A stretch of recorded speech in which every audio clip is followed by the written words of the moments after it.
Hello, and welcome to the Tifo Football Podcast. My name is Joe Devine, and today I'm delighted to be joined by two people. One of them is Alex Stewart. Hello, Joe. Hello. And the other is Seb Stafford-Bloor. Hello, Joe. How do you turn on your enthusiasm like that? How do I do it like that? Yeah, because I heard Mother brought me up well. Okay. All those family parties. I don't want to go. Hello, Grandad. You know? Actually, Grandad was always a breeze. What a rabbit hole that is. Okay. Goodness me. Anyway, the purpose of today's podcast is to look at football rules and potential additions to the rule book of football. Seb, Alex and I have one sort of addition or rule change each. They may be a kind of range of additional rules, or they may be a concept or a very simple one. Throughout this podcast, each of us will state what our rule change or rule addition is. The other two will question it, and we'll see. It's a bit like Room 101, isn't it? That's for, I didn't think about that until I said it as a joke before we started recording. But for viewers and listeners from not in the United Kingdom, I don't know whether you have Room 101 franchises elsewhere. It's a sort of comedy, light entertainment show where three people come. They have a few things they hate each about the world, and then the host decides which one goes into the room as the sort of, we all hate that collectively. Normally it's something like cyclists. Do you know that a fair description? The Daily Mail. Stuff like that. Yes, the Daily Mail. That's gone into the Room 101. I'm sure it has. So it's not quite like that. But anyway, we will scrutinise each other's ideas, and we will try to show that the football rule book is a complicated and delicate thing, as Michael Cox showed us with an article in The Athletic earlier this year. If you change one little thing, there's a ripple effect, isn't there? I'm talking too much. Anyway, this episode is supported by The Athletic, the best place to read about football online. If you visit theathletic.co.uk/Tifo, you can get a 7-day free trial to see if you like it, and if you do, you can get 50% off an annual subscription. Really worth doing. That's theathletic.co.uk/Tifo.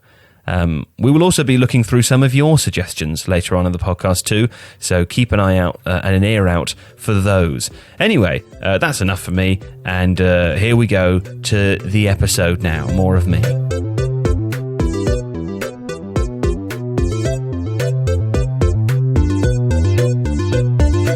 Seb, let's start with you. In one sentence, what is your rule change and or addition? So, Joe, I really, really, really hate time wasting, and I have come up with a range of measures to combat it. Okay, very exciting. Alex, the same. I hate penalty shootouts, though not necessarily what you'd think, and so I have an alternative for that. Okay, right. Well, mine is to stop footballers playing over a certain number of minutes or games per calendar year. So I think let's start with Seb. Seb, you say you hate time wasting. Who doesn't hate time wasting? It's very frustrating, unless you're the winning team. What are your range of measures to combat this? Because it's a complicated issue, isn't it? Right. So, Joe, you asked who doesn't hate time wasting. I would venture that referees don't hate time wasting enough. That's interesting. Because the whole reason why we have to come up with measures is because time always manages to leak out of a game. So as of figures from 2018, the average ball in play time was 59 minutes in the Premier League. The highest during that season, during 2018-2019, was 68 minutes. The lowest, which I think was a game between Cardiff and Burnley, was 42 minutes, which is crazy. Absolutely ridiculous. So a couple of things we can do. We're going to get to the radical stuff like stop-start, rugby-style clocks at the end, because that's very much a kind of that's a macro measure.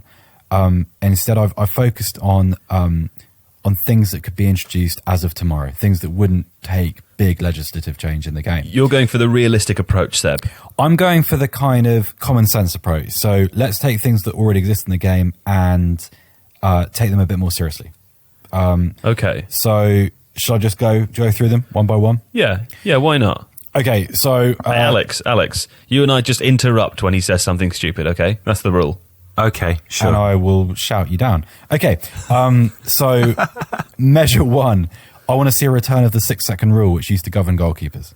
Have they got rid of that? Almost by convention. Wow. For younger listeners, in 1998, ifab, who come up with the game's laws, introduced a regulation which meant that goalkeepers could only hold the ball for 6 seconds at a time, which, when it was announced, sounded like it was going to create a kind of a panic in the game, like absolute chaos. But as with everything like that, it really wasn't applied. I think I've seen it happen twice. Actually happened in a school game in which I played. But I think that was just an overzealous referee trying to, I don't know.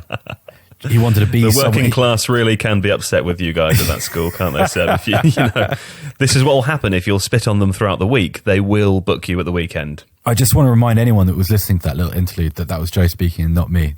I just remained quiet and passive in the background while he rallied against my education.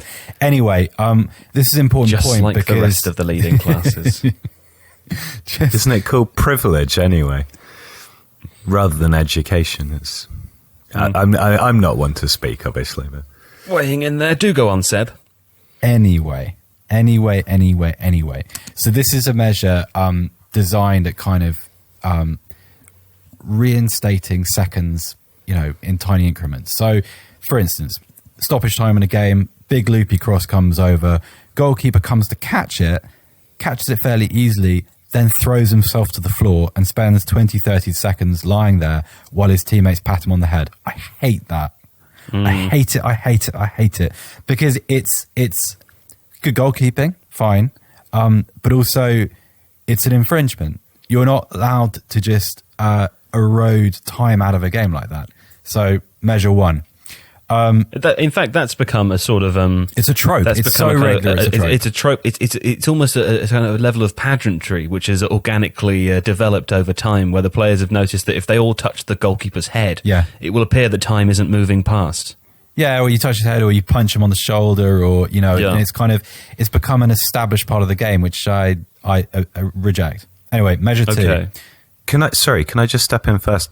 I totally agree with that as a thing, but in relation to that doesn't stop the ball being considered in play, does it? I mean, the figures that you gave at the beginning of this are to do with the ball being kicked off and so on. That's not reflected in these additional things. So you're making the time that is with the ball on the pitch more valuable.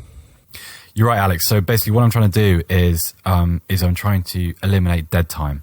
I'm trying to eliminate the little acts of time wasting which go unnoticed because they don't appear in these statistics, and as a result don't get treated seriously enough by referees and rule makers and what have you.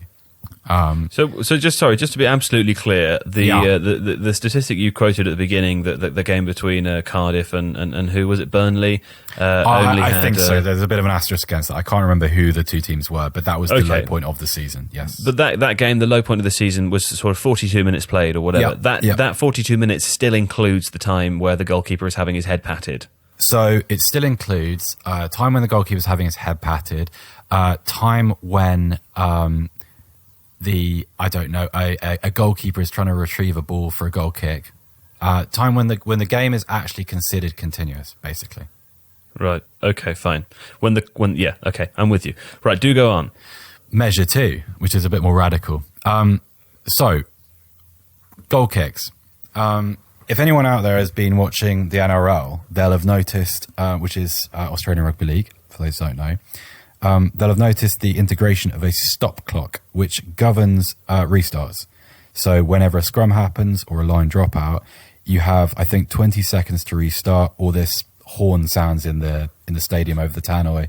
And a horn? Yeah, it's actually a really loud horn. That, Seb. I like anything that introduces a horn, I'm there. Oh, don't say it in the creepy voice, though, Joe. You've used the creepy voice. No. I just like horns. I know you don't mean it, but you've used the creepy voice, and therefore that's just my voice. No, it's not. You have there are ranges of your voice which have it's a sliding scale of creepiness. Anything that includes a horn. So that's your kind of mayor of Amityville in Jaws voice. So what I want to do is so a goal kick. The ball goes off the field, and it's a goal kick.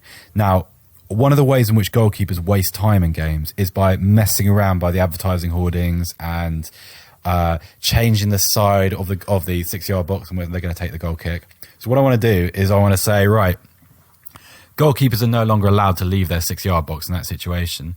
They wait, a ball boy retrieves the ball, gives it to them, and then from that point, they have a certain amount of time to restart the game. Otherwise, I don't know, indirect free kick on the penalty box or free kick in a position of the opposition's choice on the D.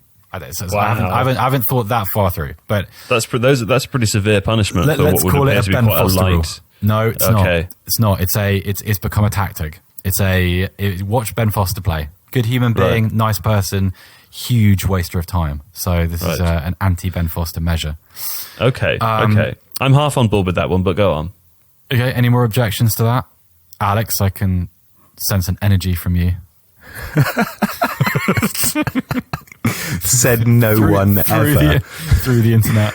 I mean, my only issue with that is, I suppose that there's an issue with things like when goalkeepers handle in the penalty area. I know not handle, when there's pass backs, they pick up a pass back. It feels like the potential outcome of that punishment is disproportionate, because if you have a free kick within that area, it is so much more dangerous than, and I know that's the incentive not to do it, but at the same time, it kind of feels like when something like that would be brought in, it would really penalise teams for such a minor infringement. I would look at punishments across games rather than in game. I would look at retrospective action. If Ben Foster, but that's not worked for diving. No, but they haven't applied it really, have they? I mean, I think the premise of doing something with goal kicks is absolutely right. I would simply book goalkeepers for that, because goalkeepers get so infrequently booked otherwise that it's extremely unlikely that, for example, a goalkeeper would get sent off for a second time wasting offence. And that so exists already. And this is going to be my point 3. So I've anticipated it. My apologies for ruining the crescendo to that. You've ruined the flow of the grievance, which is troubling. I will adapt and move forward, though. Okay, so rule 3: start sending players off for time wasting. So at the moment, there seems to be this kind of convention whereby you don't book a player until at least the 75th minute for time wasting, and then if it's a goalkeeper, for instance, the referee runs half the length of the pitch to do it, books him, runs back, and then doesn't add on the time. What about a booking drone? You could have a booking drone. Well, the referee's little robot pet that sort of flies over to the goalkeeper and issues a yellow. We'll call that the a little flag situation. Could unfurl, drop down beneath it, and everyone could cheer, and the horn could blow. Oh. Okay, I like that rule. Is this part of a fever dream that you've been having? Yes, that's right. Yes. Okay, I like rule 3. I like rule 3. Start sending them off. Get them gone. Okay, so 2 more. The first is I want to overhaul the whole way in which time is added on at the end of games. So I want to hand over that responsibility to VAR. Wow, that's going to be unpopular because everything else has gone so well in that department. Well, this is the thing: is that this is something which shouldn't be that difficult. And at the moment, VAR doesn't have enough of a purpose for me. It exists to ruin football. That's what I've come around to. Seems quite a long time ago that we were talking about VAR, but even so. So 2 reasons behind this. One is I want to stop managers, coaches, assistant managers exerting pressure on an assistant referee, on a fourth official, and also assessing time added on it's too much for a referee to do properly. There's too much going on in a game for him to really account objectively how much time has been lost from a match. But let's say, for example, Seb, that in that, and again, we're going to preface this with maybe it wasn't the teams, but the low point between Cardiff and Burnley, 42 minutes played. Are we saying that after 90 minutes has gone up, that the teams will have to continue playing for another 46 minutes? No. I just want it to be sensible. So, for instance, if you watch Spanish football, for whatever reason, fourth officials only seem capable of adding on 3 minutes at the end of a La Liga game. It's always 3 minutes. Always 3 minutes. And if you see a player go down with an injury in stoppage time, or a substitution take place, invariably not enough time is then added as in compensation.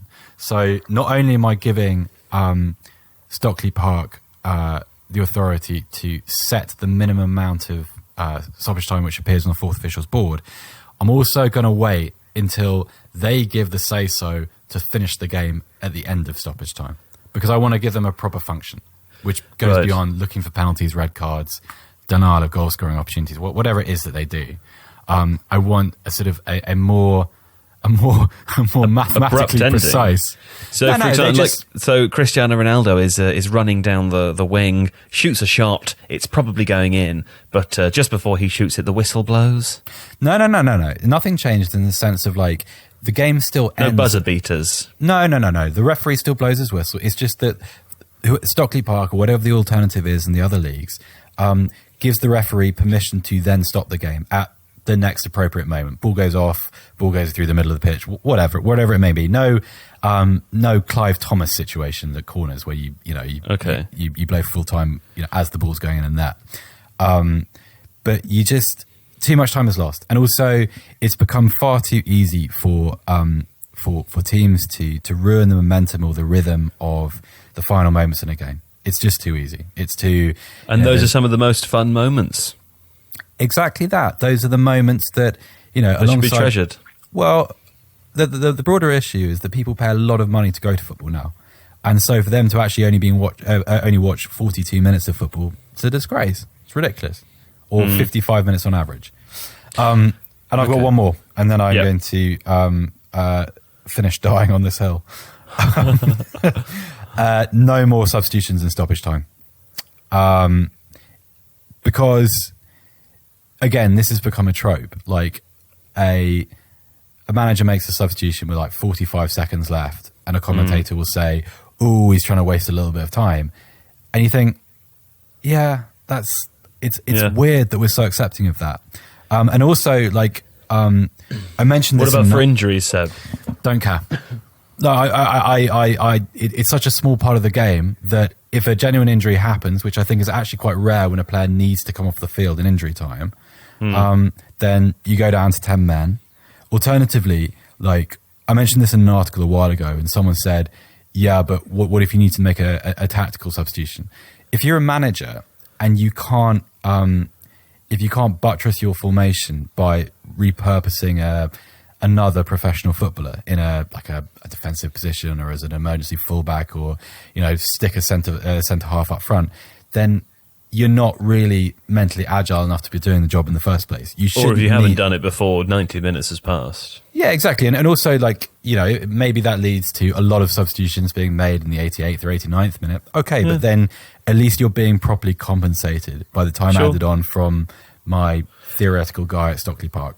No, I quite like that one. And I agree. I think actually if you did have a rule but for injuries, then people would just fake injuries. Exactly. And waste time that way. People okay. would Are you find in a way your to manipulate garden, it. by the way? Because all I can hear is a delightful little chirping bird. No, I live. We got the windows open, and our kind of communal garden is full of birds. So as all the people have gone inside, all the birds have come out. We've got birds and squirrels, nice. and Do you know what? I went outside to smoke last night at about 12:30, and I live in a flat that is only accessible via a fire escape. There's one opposite too, just maybe a metre away, and there was a huge, great big fox just right there. Never seen one that close before, but they're out now. It's quiet outside. The animals have returned. To get into your house, you have to get up a fire escape.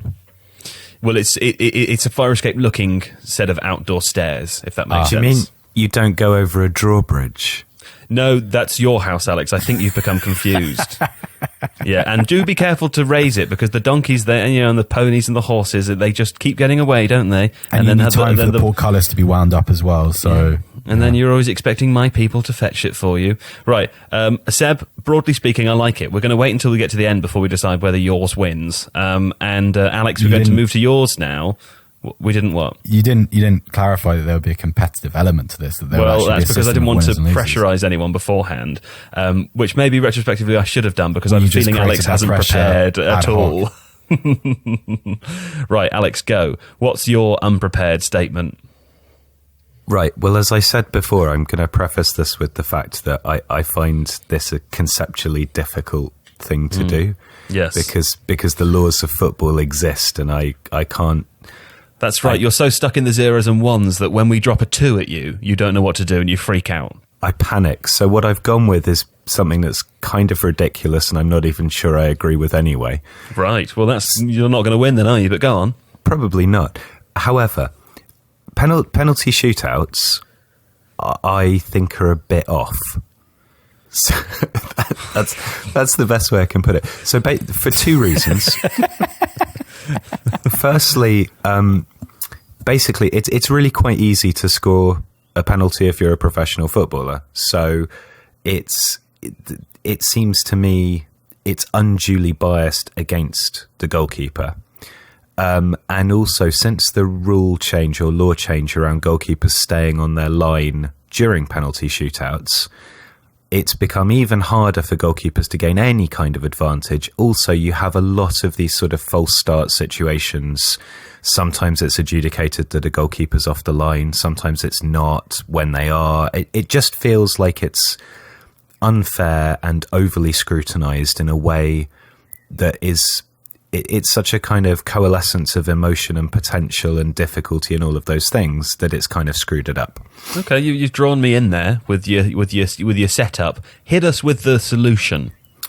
So there are two kind of main alternatives to penalty shootouts. The first is called attacker, defender, goalkeeper, which has been around since 2008 but never really used. And it's effectively where you have one attacker up against a defender and a goalkeeper, and they try and score. But it's like a 2v1. That to me is a bit much, so I would go with the MLS version, which I don't think has been used since the very late 90s. But you have an attacker starting at the halfway line, you have a goalkeeper starting on their line, and you've got 30 seconds to score. The reason I like that is that because any potential advantage gained by being fractionally off your line when it starts is negligible. So you wouldn't need to have that minutiae. You wouldn't have to worry about that. It wouldn't take any longer, particularly. It's still a spectacle. It gives a goalkeeper a fairer chance of saving it. And I think it's more fun, actually. And you know, Alex, how can I ask a I practical love question? Fun. Yes. What happens if the goalkeeper commits a foul? What if the ball goes past him and trips him? And do you just do it again? No, I would say in that instance, if it's a foul that would have resulted in a penalty in the course of a game, then you would award the goal as like a penalty goal. Yeah. And you would potentially even consider sending that goalkeeper off and forcing one of the outfield players to go in goal instead. Ooh, interesting. Okay. Because that would be fun. That's a big hole, though. That's a big... How do you do... I mean, so let's say that the goalkeeper decided best way to do this is to leg it at him and comes out of the box sweeper-keeper style. You know, this player can't chip me for love nor money, so I'm gonna tackle him. He commits a foul outside of the penalty area. You can't just have it start again, and you can't just award the goal. Yeah, no, I mean, it's so a that's a big problem. Glaring flaw in a system that will never get used in a hypothetical exercise. I'm devastated. One other thing, I'm noticing, and we listened through Seb's, we're listening through yours now. I really want to know, where's the horn in yours? Is there a horn in yours? Oh, well, I mean, mine is naturally set up to have a horn as the kind 30 seconds. The opening of that 30-second period. Mine is built for horn. I'm so on board. Right, I'm going to have to think of how I can add a horn into mine. Oh, I've got it. Okay, I've added the horn into mine now. Okay, I do like the idea. And as a spectacle, Alex, I'm very up for watching it. I think it leaves itself open to more problems, and given that you set up your issue with describing the one or two problems that result from a penalty situation, and that being reason enough to changing it to something where there are more potential pitfalls and problems is not strong for me. No, and I do accept that, and obviously I'm treating this whole exercise with the seriousness it deserves. Right. But what I would say is that the spirit of my suggestion is very much in the spirit of Seb's suggestion, which is that there are too many niggly elements now in the way either the game is played or the game is adjudicated or officiated that are really frustrating. And there were, during the Euros and also during the Women's World Cup, back when football was actually happening, those halcyon days, there were a lot of penalties, not even in penalty shootouts, that were needlessly ruined by just stupid degrees of a goalkeeper shifting slightly forwards in a situation that's already incredibly stressful, where there's basically almost like a 75% chance of scoring. So I kind of feel like, for that reason, maybe the simple thing to do is to just be laxer. But the problem with the laws is that the laws are, by their nature, they're very precise, and the latitude that was allowed to players was based on a degree of human error, which has now been removed by VAR. And so therefore, a goalkeeper could get an inch off their line and it probably wouldn't matter too much. Now VAR doesn't allow a millimetre. And so it's just kind of, it's turned what should be a very engaging event into quite a dry spectacle, where you're just concerned, are they going to cancel that and blow it back because the person's off their line a millimetre? And this is a way of getting around that. It's not a very sensible way, but it's the same sort of idea that the fun is being sucked out of it. I like it. Do you know what I would think about, though, just along these lines before we move on? Thinking horns? About other ways to get more horns, obviously. A second horn at the end. When a goal is scored, there would be an alternative horn. A soprano horn, a really high-pitched one. Yeah. No, what I'm thinking is of other ways to get around penalties. I like the idea of continuing to play the game, but every 2 minutes, a player from each team has to step off. And you keep going, and you're reducing the players. So, the maximum amount of time that could be would be an additional 20 minutes, I suppose. So maybe you do it every minute. Every minute, another player has to leave the pitch, and you keep going until someone scores, because that could be quite funny. Or you both nominate your hardest player, and then they have a fight in the centre circle. To the death, yeah. No, that makes sense, actually. Yeah. What do they call that? Do you know, in the olden days when the leaders of armies would fight on their army's behalf? It's a way of alleviating war, wasn't it? Yes. No, I think that's a tremendous idea. Yeah. Okay, well, thanks, Alex. Thanks for that. Just a quick interruption into today's episode for me to remind you that we are supported by The Athletic, the best place to read about football online. Of course, the topic of today's episode is if we could change football rules or add football rules, what would they be? Incidentally, The Athletic released a piece on this very topic, written by all of their staff, about a month ago, called If You Could Change One Rule in Football, What Would It Be? Adam Hurrey, for example, suggests getting rid of throw-ins. Wouldn't that be exciting? Carl Anker, bin away goals. Oliver Kay, introduce dribbling from corners. And the almighty Michael Cox, more defensive throw-ins forward. Very exciting. Pretty much all of them, it's incredibly long. Lots of really cool stuff in here. And it was a lot of fun to flick through before we started recording, actually, to have a look at what other people are thinking. Much of it chimes with what listeners have suggested for us too, so hopefully you'll find some ideas there that resonate. Anyway, you can access that by getting a 7-day free trial. If you visit theathletic.co.uk/Tifo, you can read the full piece. You have 7 days to browse around and do what you like, and if you decide you like it, you can get 50% off an annual subscription, which works out to be about £2.50 a month. So that's theathletic.co.uk/Tifo. It's full of fun. Please go and do that now. It helps support the Tifo Football Podcast, and indeed it helps support Tifo as a company. So thanks for listening, and back to today's episode. Right, mine now. I'm going to do mine now. Mine, as I discussed before, is introducing a maximum number of games or a maximum number of minutes that a professional footballer can play in a calendar year. Can I just say at this point, I feel like Alex and I have been a little bit cheated by this, because we've come up between us with quite silly suggestions, and you get to play the role of the kind of the, I don't know, yours is quite sensible. Yeah, well, maybe you could have taken the game more seriously. To be fair, maybe if both of you had known there was a competitive element to this, and not just me, then you would have prepared better. We did actually just cackle there. I mean, that's not a laugh, that's a cackle. Sorry. Well, look, you both have the Seb opportunity. Suggested were sensible. No, I they think. were. They absolutely were. You both now have the opportunity to rip apart what I'm about to say, and it's me. So there'll be holes. There will be holes. All right. The problem is, because I don't think there are holes. I think what you've suggested is incredibly sensible. Okay, well, wait. I haven't suggested it yet, so hold on. Let's look after players' health. Yes, I think that's my angle. Yeah, that's my angle. It's angle. getting quite hard to pull some. Find some holes in. Right, here we go. Let's look after players' health. So, but not just that. Let's keep doing more football as well. That's where you get everything out of it. The problems with this, the backdrop of this issue is that the football calendar is increasingly insane and is exacerbating the problems with players playing too many minutes. So here's some examples. Son Heung-min played 78 games of football in a calendar year, I think between 2018 and 2019. He had just 22 days of rest in the summer. There was no winter break that year, so there was no 14 days of rest there. He flew a third of the way to the moon in that year, just travelling for football games. That is the equivalent of 5.5 days in the air. The workload is obviously unsustainable.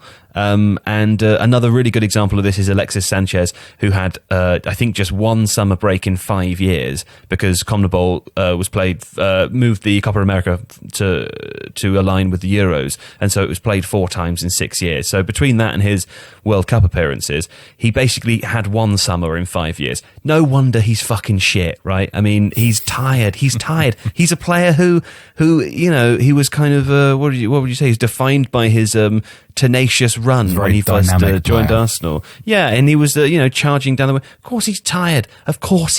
It's too much. So reduce it. And you could argue, okay, well, that's not necessarily what people want to see. And there's all of these issues with, I think it was in I can't remember which country this was in, but there was a Juventus friendly at the beginning of the season which fans asked for their money back because Ronaldo didn't even feature and they were promised that he would play, right? That sort of thing. So people, fans obviously want to see the best players, but if we introduced a global rule which said that a player can only play, let's call it 50 games of football a year, or 55 maybe, right?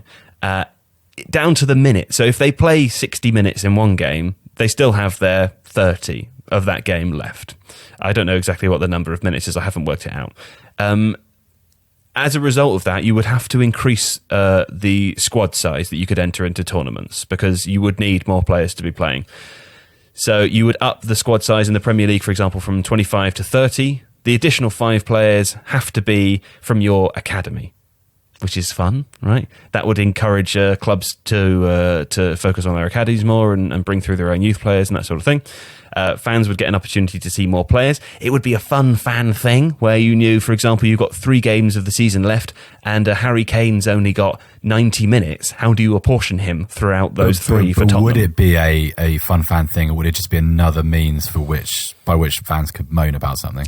It would protect the players. The fans were going to moan about everything anyway, but it also allows more football. The thing is, like the FIFA calendar thing doesn't really matter as much anymore because if you have bigger squads and you have a maximum cap on how often players can actually play, you can stick your FIFA Club World Cup revamped £100 million tournament into the middle of the season, and who gives a shit? You do whatever you want with the calendar because it's not impacting the players anymore or any less than it would if they weren't there. So I think people will get more football as a result of this. People will get more opportunities to watch players from their team. They'll have more opportunities to watch academy players from their team. Players will perform better because they won't be fucked all the time. So when you do see Ronaldo and Messi and Alexis Sanchez and Son and whoever, they're probably performing better because they've had the adequate amount of rest. Their careers are longer. I mean, there was a study done into baseball players that suggested that inadequate sleep as a result of jet lag and a lot of travel and stuff can actually shorten a career. So you might end up with a slightly longer natural career length for football players, and you might get a few more years out of people towards the end. So I don't know. I think it makes sort of complete sense. Incidentally, I had a quick rewatch of a video that I wrote the script for last year where I've stolen all this stuff from. And there were a couple of quotes from Ken Early at the Irish Times that I included because they're very interesting. Ken describes this this sort of new phenomenon as a part of modern football, which the intensity is significantly higher than it has been in the past. He says the rise of system football means that the English league today has less periods of broken play and more periods of controlled possession, and that the team that made the fewest tackles 10 years ago made more tackles than the team that makes the most tackles today. So even within the space of 10 years, you can see how much harder it actually is to complete 90 minutes of football. There are far fewer breaks than there would have been even just 10 years ago. So the football does need to do something to address that. And I think a maximum number of minutes would be really interesting. Of course, some fans would moan about it, but I would be particularly excited to see how a coach would apportion Harry Kane's 90 minutes in the last 3 games of Tottenham Hotspur season. You know, that's kind of exciting to me. Who would you be using to police this exercise? Yeah, that was my issue, because there's firstly, I think the idea is great. Me too. I think the academy thing gets around the other caveat that I had, which was that it would encourage bigger spending clubs to buy up players that they didn't really use very much. Mm-hmm. But actually, if you force them to use academy players, it solves that issue and actually is a benefit as well. Or at least it pushes the issue into the earlier years. But yeah, I take the point. Yeah, no, that is always going to be the case, though. But I do worry that, you know, there are teams that suddenly, and this is not just football, there are other sports where this occurs. You know, a team gets disqualified 3 months down the line because they fielded an ineligible player in a competition, and nobody's noticed, and then suddenly the governing body spots it and goes, yes, sorry guys, we've got to boot you out. Well, what you do is you hire 11 people to sit in Stockley Park or an adjacent building or something to watch the 10 games or 11 games a week, or however many there are, and they have a bit of software where once they've put the starting 11 in, those players just tick down their minutes until they're substituted off. And a bit like a data collector that works for Opta or something, they just pop them off when they leave the pitch. Can you imagine the conspiracy theories? Can you imagine, like, you know how you get a certain type of fan that, when they're trying to prove a player is offside, they draw like a zigzag or something on Twitter. Opta will collect it too. I mean, Opta and Wisecout and all of these other all these other data collectors would also do the same thing. Well, actually, I mean, to be fair, that is already done. Yeah. So there's no issue with that. What I mean more is that in terms of it being something, this is the kind of thing that could only really work at a supra-national level. Yeah. Because you then factor in, you know, things like the issue and the wear and tear and all of those arguments are partly substantiated on the basis of international football. If Alexis Sanchez is only playing club football, it doesn't matter. I agree. Yeah. It has to be everywhere. Right. So at which point, then who overall arbitrates that? And the clubs will do that with I mean, so for example, when Alexis Sanchez joins Manchester United, they'll be looking at his wage differently now because he can't play 80 games for them. He can only play 50 games for them or whatever, right? So the paper game is slightly different. He will come with his agent with an estimation of how many national team games he wants to play that year. It's a World Cup year. He wants to play all of those games, and he wants to play the games leading up to it. So he says, I need 10 games to take to my international team. And the club will say yes or no or fine, but that's going to be reflected in your pay, and he'll say fine or no. And at that point, that's when they negotiate it. Like they do with everything else. I mean, that almost sounds a little bit like central contracts in cricket, but the other way around.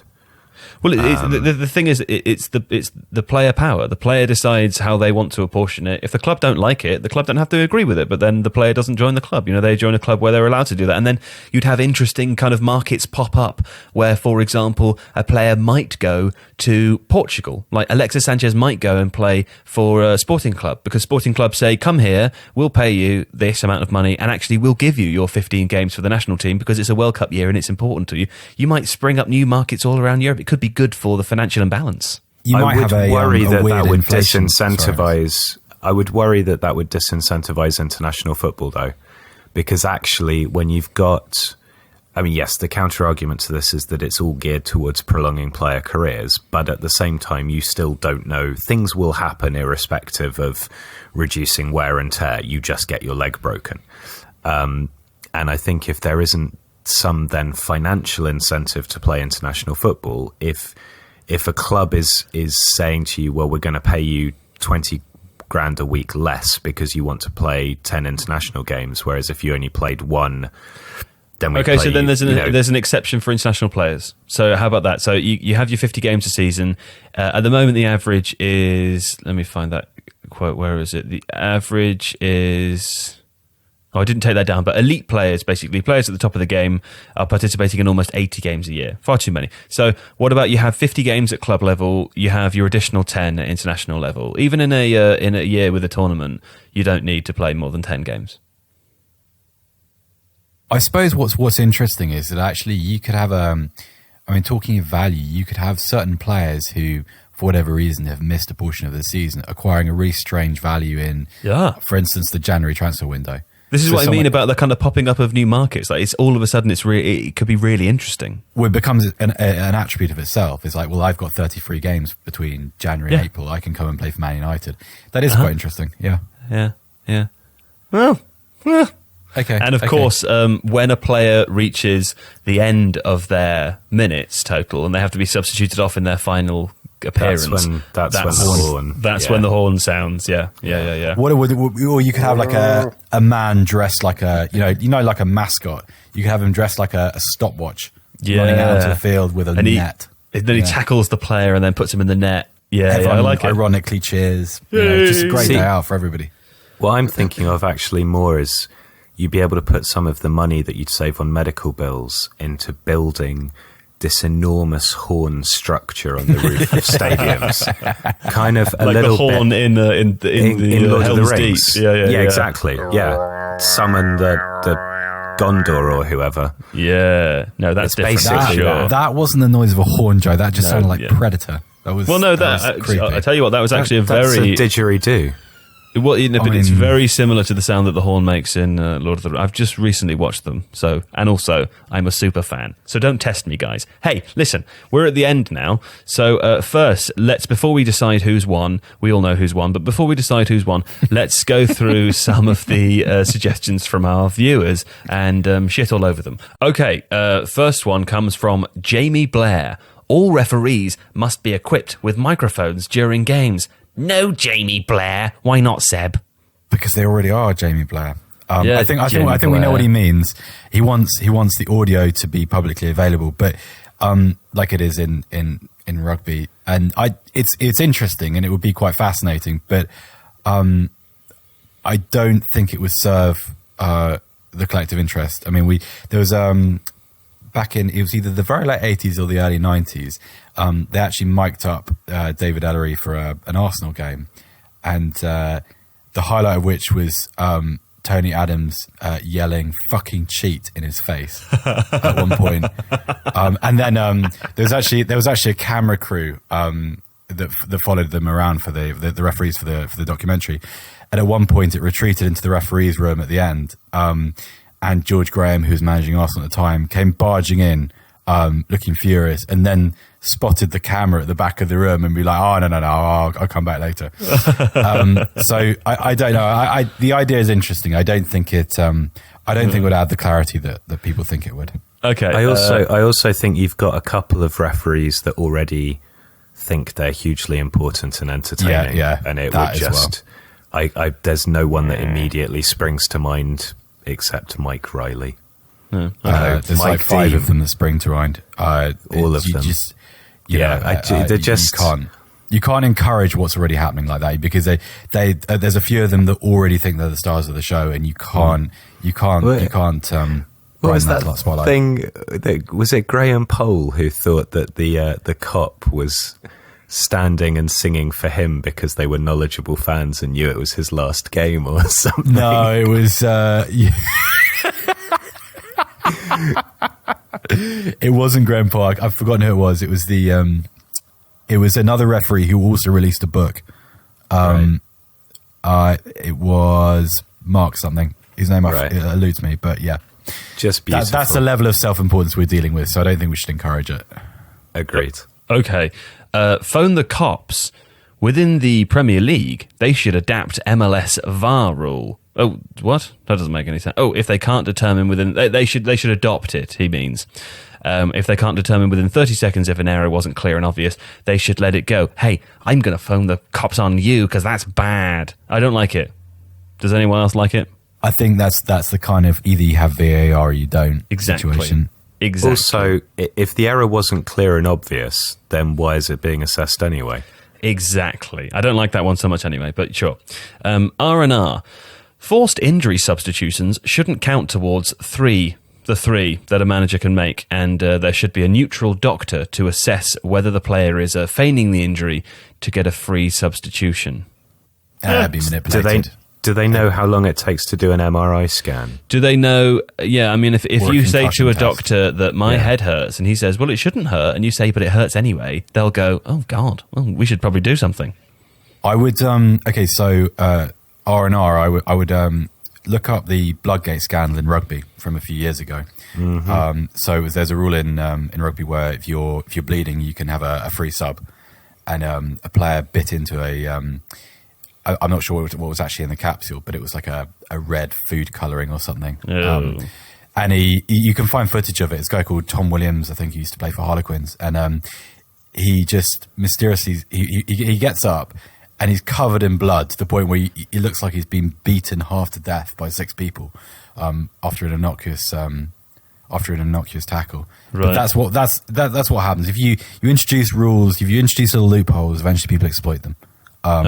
And someone would cheat their way around that, I suspect. It's a good idea, but it would be it's very, very hard to enforce properly.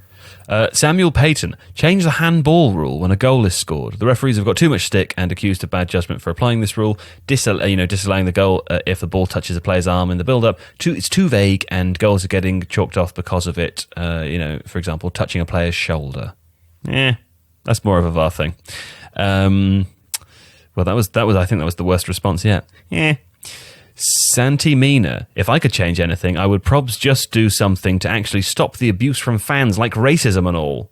But that's a boring answer. It is a boring answer, Santi Mina. But hey, if we could do anything, it would probably also be that. Alan Lau, away goals rule. This is a few people who said the away goals rule. Someone suggested having the away goals rule only apply up to 90 minutes. But it does, doesn't it? I don't understand that. That's when the game finishes. No, I mean if it's a draw at that point, but it goes to extra time. I think you do away with it completely, because I think the away goals rule was implemented at a time when teams would have to travel by sea to get to different places, and when travel was actually difficult and would take days, not when like you have to. Well, when England and England didn't go, did they? But when the European teams banded together to board a sailboat and sail for 3 months to Uruguay for the 1950 World Cup. Yeah, so for the 1934 World Cup, I think Uruguay took a boat to Europe, but then when they got to mainland Europe, they played like 12 friendlies in France to sort of fund their trip and their time off work or something. Mm-hmm.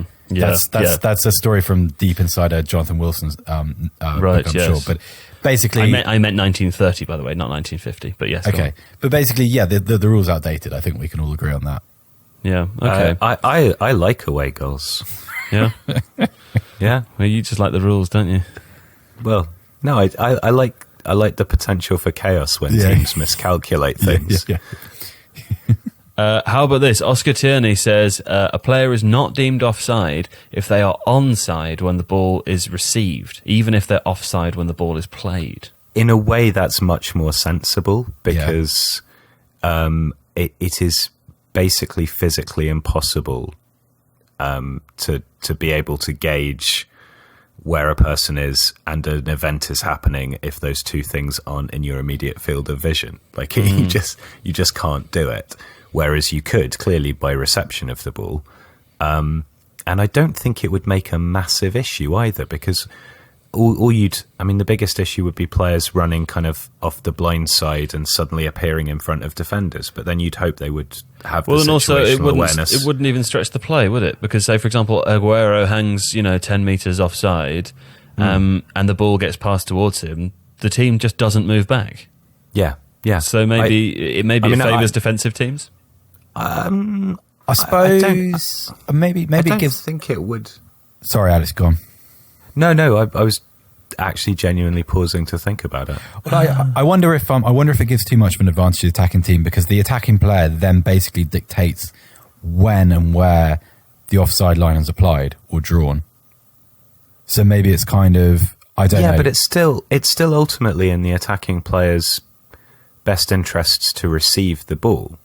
It is. So I just wonder how it might be manipulated. The establishment, well, but I think it's manipulated anyway. And at the moment, the biggest issue for me is that the manipulation occurs external to either set of player. Yeah. That the manipulation is because the VAR system and the imprecision of that particular application of the law is what causes all of those problems. So something that simplifies the law, to me, would make sense. Yeah. That's quite a good suggestion, actually, I think. Okay. Well, that's us for suggestions from the community for now. Time to vote on who we think of the three of us has the best suggestion. There was no discussion of this element of the podcast. I'm adding it in now. I'm adding it in now based on how well I've done. Seb, who will you vote for first? I vote for myself. Okay, well, listen, we've all voted for ourselves, so that's one vote each. Now you have to vote for someone else, Seb. Who are you going to vote for? Are you going to vote for me, the man who was very prepared and had a very good idea, or Alex, the man who mocked the game and didn't even think about it really that much and didn't take any notes or go above and beyond or any of that stuff? You know what? I'm going to Which one are you going to vote for? I'm going to Eurovision it and be tactical. I'm going to vote for Alex. Fine. Alex, you've already voted for yourself. Now you've got to vote for someone else. Who are you going to vote for? Are you going to vote for me, who did a very good job and has the best suggestion clearly is the moral winner of this? Or are you going to vote for Seb, a man who's so bitter that he has done some Eurovision tactical voting to benefit you? I'm going to vote for Seb. Right, yeah. Yeah.